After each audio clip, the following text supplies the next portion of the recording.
Saudação especial. A outra vez, o texto de hoje aqui está no livro Testemunhos para Ministros e Obreiros Evangélicos, página 24, 25, 26.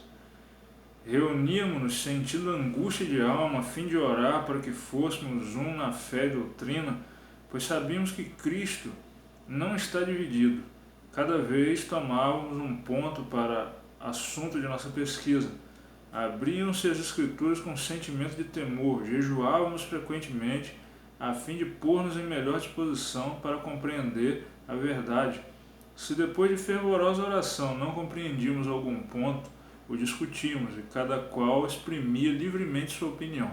De novo então, nos curvávamos em oração, e ardentes súplicas ascendiam ao céu para que Deus nos ajudasse a ver de uma mesma maneira, para que fôssemos um, como Cristo e o Pai são um. Muitas lágrimas eram derramadas. Assim passávamos muitas horas. Algumas vezes passávamos a noite toda em solene busca das Escrituras para compreender a verdade para o nosso tempo. Em algumas ocasiões o Espírito de Deus descia sobre mim e porções difíceis eram esclarecidas pelo modo indicado por Deus, e havia então perfeita harmonia. Éramos todos de um mesmo pensamento e espírito. Procurávamos muito ansiosamente que as Escrituras não fossem torcidas para adaptar-se às opiniões de qualquer pessoa. Procurávamos fazer com que nossas divergências de opiniões fossem tão pequenas quanto possível, não insistindo nos sobrepontos que eram de menos importância, a respeito dos quais havia opiniões divergentes. A preocupação de toda a alma, porém, era promover entre os irmãos uma condição que correspondesse à oração de Cristo, para que seus discípulos pudessem ser um, assim como são ele e o Pai. Algumas vezes, um ou dois irmãos obstinadamente se punham à opinião apresentada e agiam de acordo com os sentimentos naturais do coração. Quando, porém, essa disposição aparecia, suspendíamos nossas pesquisas e adiávamos a reunião, para que cada um tivesse a oportunidade de buscar a Deus em oração e, sem consulta com outrem, estudasse o ponto de divergência, rogando luz do céu. Com expressões de amizade nos despedimos, para de novo reunirmos-nos tão breve quanto possível para mais pesquisas.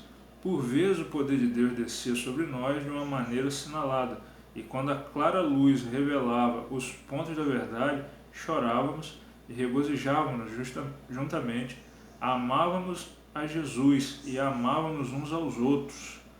Eu achei esse texto aqui muito importante, porque ele mostra a maneira de resolver o problema de desentendimento a respeito de algum ponto de entendimento bíblico. Sabe, hoje a gente vê, infelizmente, o cristianismo talvez seja uma das religiões mais divididas no mundo. A última vez que eu vi em termos de estatística, eu acho que estava com mais de 30 mil, 40 mil denominações. Eu penso que um dos motivos disso acontecer é justamente esse ponto aqui. Chega às vezes numa situação ali de um texto bíblico, um entende de uma forma, outro entende de outra, e aí em vez de procurar ali um entendimento, de orar, de jejuar, de buscar a respeito do assunto, e ali conseguir um entendimento que vai estar de acordo com o pensamento de todos, principalmente com o pensamento de Deus, não. Cada um vai lá e quer pensar da sua maneira, e briga e desentende, e vai lá e cada um abre a sua igreja, abre o seu grupo, e vai fazer do jeito que gosta, que pensa que é o melhor. Sabe, então achei a atitude dos irmãos aqui, que são os pioneiros da igreja, uma atitude muito correta em termos de humildade, sabe, de procurar a resposta de Deus a respeito do assunto através de busca. Ora, jejua, conversas, deu algum desentendimento, está começando a esquentar ali um pouco a discussão, vai lá, interrompe, dá um tempo, volta de novo. E uma das coisas que eu percebi aqui também é que, penso eu, que Deus ele permite que isso aconteça, haver essas dúvidas, sabe, esses desentendimentos, de propósito mesmo, mas não para que a gente venha reagir como a maioria das vezes a reação que acontece, que é de briga e de separação, não é para unir mais ainda. Então se de repente tem algum irmão meu de igreja, ou dentro da família mesmo, que pensa, tem um entendimento diferente a respeito ali de alguma questão bíblica, a situação é para essa, para chegar, não, irmão, como que você entendeu aqui essa passagem? Eu entendi desse jeito. Não, mas eu entendi de outro. Então tá certo, vamos nos unir nesse sentido aqui, vamos orar junto, vamos fazer um propósito de jejum, pedir a iluminação de Deus, sabe? Então é coisa que é permitida por Deus para poder juntar mais ainda.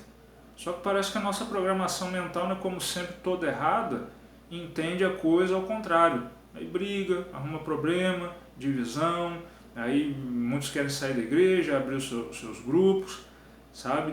E com isso, né, o trabalho do maligno acaba funcionando mais uma vez, porque ele sabe que enquanto não houver unidade, fica complicado de uma manifestação completa do poder do Espírito Santo.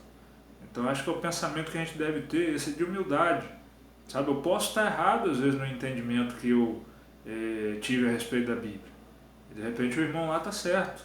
Então, quando isso acontecer, seguir aqui o exemplo dos pioneiros, se juntar, orar, jejuar, manter o amor, né? Como já disse aqui, eles amavam a Jesus e amavam uns aos outros, sabe? E com certeza nesse ambiente, com essa forma de pensamento, o Espírito Santo de Deus vai se manifestar, dar um entendimento e a situação, e com isso o povo de Deus se fortalece cada vez mais.